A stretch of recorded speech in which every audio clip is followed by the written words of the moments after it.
Welcome to Within and Out Relationships Podcast, the podcast where we explore all types of human connections while emphasizing building a strong connection within.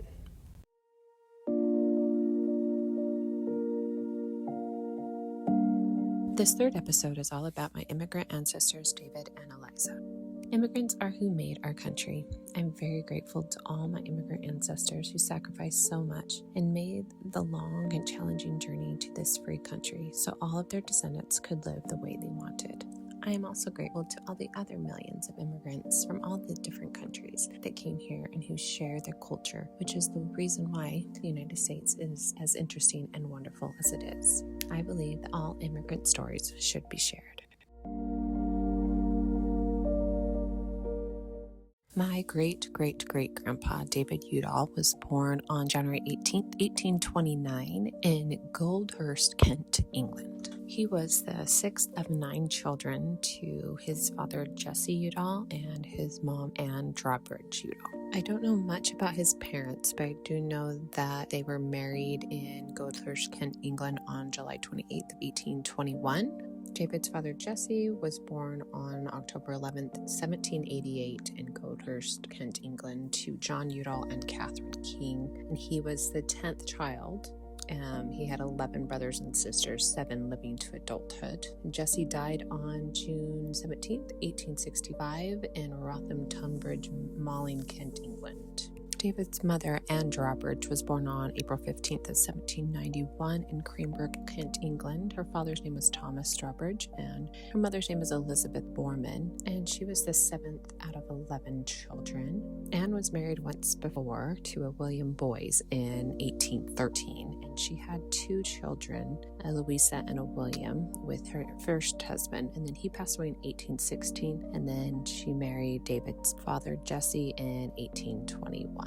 They had 9 children together, and then she passed away on October 30th of 1854.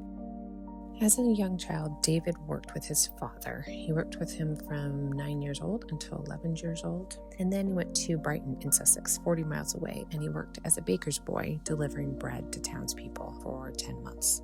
He was glad to leave those wicked men, he said, when he went back home to his father's house and learned to read and write and arithmetic. He was 13 when he stopped drinking. He said, "I became total abstinent from strong drink." I'm guessing he started drinking at 11 when he was around those wicked men from the bakery. So sounds like his childhood was quite the experience.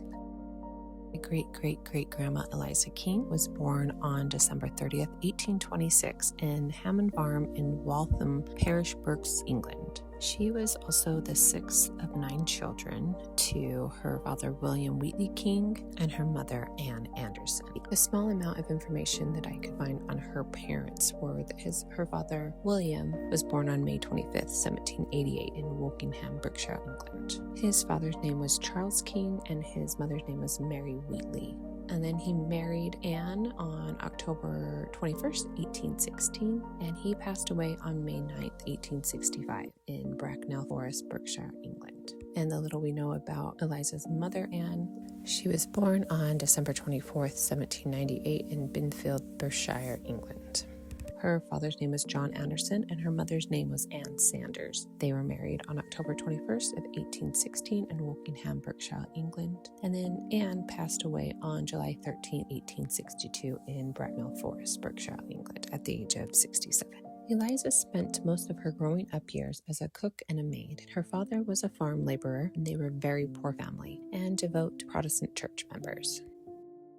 When David was 17, he went to live in Putney, which is a district in London, and got a job delivering milk to homes. He was in Putney for a little over a year when he delivered milk to a wealthy family that Eliza served as a maid for, and he fell in love with her at first sight. And it seems like it was the same for Eliza. She called him a wonderful and handsome young man. David said he kept faithful to her for 2 years. During that time, they were baptized into the Mormon Church. David was baptized in June 1848 and Eliza in November of 1848. Then 2 years later, on December 2nd, 1850, they were married in Hammersmith, Middlesex, England. Just 1 month later, they went and spent 2 weeks with Eliza's parents and then 2 weeks with David's family before deciding to leave for America. They decided to go to America so they wouldn't have to stay in poverty, and they felt like they needed to obey the commandments of the Lord. Eliza said, "He had commanded us through his servants to flee to the land of Zion, where we might learn wisdom and grow in knowledge and be a posterity." On January 2nd, 1851, they left David's parents' home to go to America and unfortunately never saw their parents again, which shows the sacrifice that they had to go through to try to give themselves and their family a better life. David and Eliza went first to London, then to Liverpool, and they got into a Mormon ship called George W. Bourne. The ship was filled with 289 passengers. They had to wait in the Mersey River for 14 days because it was so windy. And they finally left on January 23rd of 1851. They were then stuck in the Irish Channel for 9 days because of more wind issues. Everyone on board became sick, and Eliza was sick for the entire 8-week voyage. She lost a lot of weight and wrote, "Once washing my hands and leaning over the edge of the ship, when my wedding ring slipped off my now skinny finger and fell into the ocean. It still lies somewhere on the bottom of the sea." Finally, on March 20th of 1851, they arrived in New Orleans. They only stayed in New Orleans for just a while and then headed straight to St. Louis. When they arrived, David got a job working in a brickyard, and he worked there for 5 months. Also, when they were in St. Louis, they had their first son, my great-great-grandpa, David King Udall. He was born on September 7th, 1851. Then about 6 months later, on April 27th of 1852, they left St. Louis for the Salt Lake Valley. Just 2 weeks into their journey, they encountered a horrible thunderstorm, which brought so much rain that their wagons flooded. Finally, they got them onto the ferry boats. When they're on their journey across the river on the ferry boats, an oxen gave David a kick overboard, and a friend had to pull him out of the water by his feet to save his life. 4.5 months later, they arrived in the Salt Lake Valley. Later that year, Eliza and David settled in Nephi, Utah, which is about 84 miles south of Salt Lake City. David and Eliza and their baby David King started to establish their life in Nephi. David became a bishop in the Mormon Church and started growing prize-winning crops. In 1853, a war broke out with the Native Americans, which David participated in. He was shot through the calf while standing guard outside the fort in Nephi. And in his journal, he wrote, "I did not kill any of them. I took one of them prisoner, and another man came and shot him." So it was a very violent and horrible time that he was involved in, very unfortunately. Around the same time in 1853, when the war broke out, David and Eliza had another child. His name was William Jesse. He was born on August 23rd, 1853, and sadly he passed away only 2 weeks later on September 8th, 1853. As I was looking over Eliza and David's information on FamilySearch.com, they also listed 3 boys that David and Eliza had before they were married and still in England. Looks like they had a baby in 1845 they named John King. And then they had another baby in 1846 named James King. And then in 1849, one more child they also named John King. I'm guessing they all 3 were stillborn. So if that information is correct, William was sadly their 4th child they had lost. 2 years later, on June 20th, 1855, their first daughter was born. They named her after Eliza, named her Eliza Ann. 2 years after that, their second and last daughter was born on December 10th, 1857, and they named her Mary Ann. Another 2 years passed, and their 8th child was born, named Charles Henry. He was born on December 6, 1859. Charles sadly only lived 1 month and passed away on January 5, 1860.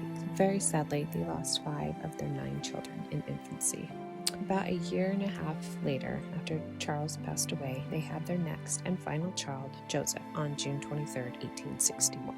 4 years before Joseph was born, David married his second wife, Elizabeth Rowley, on March 21st, 1857, becoming a polygamist. Elizabeth and David ended up having 12 children together from the years of 1858 to 1882.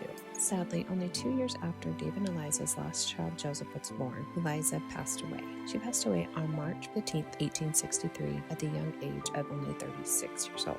Eliza's death announcement was listed in the paper, and it said, "At Nephi City on Sunday, the 15th of March, of inflammation, Eliza, wife of David Udall, aged 36 years, 2 months, and 14 days." David wrote about her, saying, "She lived the life of a saint, true to her covenants. She loved her husband and was passionately fond of her children. Eliza was a good wife and companion and a good mother. Eliza was pregnant when she passed away. I was very sorry to lose her, but the Lord's will done." So according to David, they actually had a total of 10 children and lost 6, the last being when she passed away. David also said, "Eliza loved her children very much. She was much respected for her honesty, friendship, and virtue. She always lived her religion, rejoiced in Mormons, and she died happy." The year after Eliza passed away, David married his third wife on July 2nd, 1864, in Nephi, Utah. Her name was Rebecca May. Her first name might have actually been Eliza also, but they might have just called her Rebecca, so there wouldn't be any confusion. But she was born on October 6, 1840, and passed away on January 7th, 1913. Rebecca became David and Eliza's 4 children's second mother. She took care of them and never had children of her own. A few years after, crops on the farm were destroyed and the family had to take on a lot of debt. Between the years of 1869 and 1880, David sadly lost 3 more of his children. His 9-year-old daughter Emily died of scarlet fever. His 2-year-old daughter Emma died, and then on 1880, his 5-year-old son Willie Richard died of croup.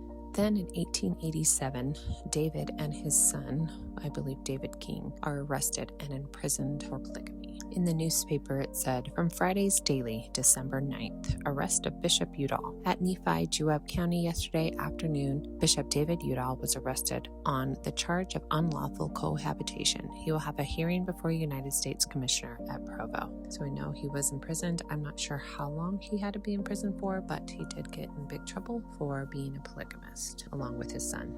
Then between the years of 1890 and 1892, 2 more of his children died. In 1890, 25-year-old son Edwin died, and then in 1892, 24-year-old daughter Louise died. 2 years after his daughter passed away, he's called on a genealogical mission to England. It was only there for a couple months, but genealogy seemed to be very important to him. David wrote, "I wish each generation of my children to keep a record of their ups and downs that they have, and births and deaths, and a few of the most important things that come to pass in their lives, and hand it down to their children. I have taken great pains in getting all the information about my relations to hand this record down from one generation to another so that none of my posterity may be ignorant about their genealogy." The next year, in 1895, the family prospers and they have lots of crops and were able to pay off all their debts. 12 years later, on June 24th, 1907, David's second wife, Elizabeth, passed away. And 3 years later, his third wife develops Alzheimer's and goes blind. Towards the end of that same year, 1910, David passed away on November 11th. His obituary in the paper said, "David Udall dead, pioneer of Nephi." Special to the Tribune, Nephi, November 13th. David Udall, one of the oldest and best-known pioneers of Nephi, passed away at his home yesterday. He had been ill only 2 days with pneumonia. He was 84 years of age. He leaves an aged wife, 6 daughters, and 4 sons. He was well known among the people of Nephi and was a faithful member of the LDS Church and was bishop for many years. Thank you for listening to the 3rd episode in my series, Who Do You Come From? The 4th episode will be out very soon. Until then, bye-bye for now.